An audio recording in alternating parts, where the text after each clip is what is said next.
I must immediately confess that I was a little lazy last night.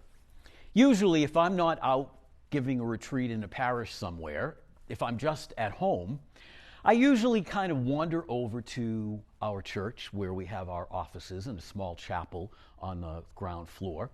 And I get a little work done and I go to the chapel and I look at the readings for Mass the next day. Well, I was a little lazy. I guess I didn't feel like putting on my shoes.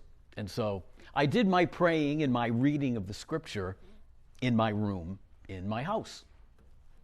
And as I stand in my room, looking out the window, which looks out over a very busy street, Route 16 in Newton, is our parish hall.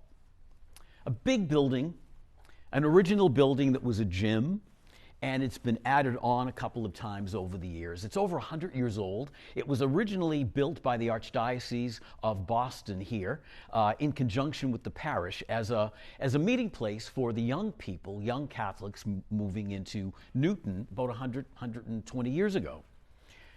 We've been fixing it up. And I stood looking out the window at this particular building, and we probably have it 2/3 finished. Phase 1 was the original building. Now, for all of these years, it's been kind of a dirty aluminum siding. I think that was big in the 70s. Everyone put aluminum siding on their house. We've been taking down the aluminum siding. The newest part of the building is all clapboard. But we discovered something when we pulled off the siding from the original building. Originally, it was stucco. A beautiful, heavy stucco that was still in pretty good condition, even though it was over 100 years old. So we decided, rather than renovate that part of the building, we would restore it.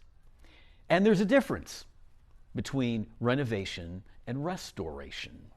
Restoration is all about bringing something back to its original purity, back to the original design of the author, back to its point of creation. We restored that part of the building, and some of the parishioners that remember it from years ago were very pleased at the restoration. We put it back to where it was in its perfection. These past couple of days, my friends, scripturally, you and I have been looking at the whole power of God's creation, God's perfect creation. Everything He made was beautifully sound, perfectly constructed, and given as gift. Today, we even look at our own creation as human beings. We were made in the perfect image of God.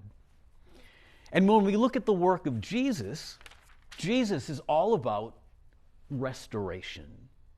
It was the task of the Lord to put back to its original place the fallen human race, who was slightly stained through that original sin of selfishness.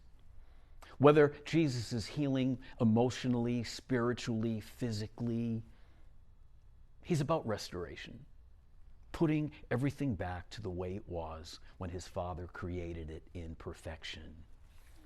Today, the Gospel invites us to look at the scribes and the Pharisees. Not a bad group of people. They were men of their own faith. But they were imperfect. They needed to be restored, and they refused. They held on to human traditions as opposed to God's call of renewal, of restoration, of love, kindness, and forgiveness. And Jesus in the gospel this day is trying to restore them to where they should be in their perfect humanness, images of God's mercy and love. My friends, every day is an opportunity for you and I to be moved by His presence in word and sacrament, to allow ourselves to be restored to the perfection that's in us. Because our God is in us. Every day Jesus works. He labors in us to help restore us to that perfect place. We need to help Him. Move out of the way any fear, any hurt, any obstacle that might prevent us from living as images of his love and presence. There's great potential in you. All he asks is that you know that, believe it, and help him restore the original joy and happiness that's always ours in him.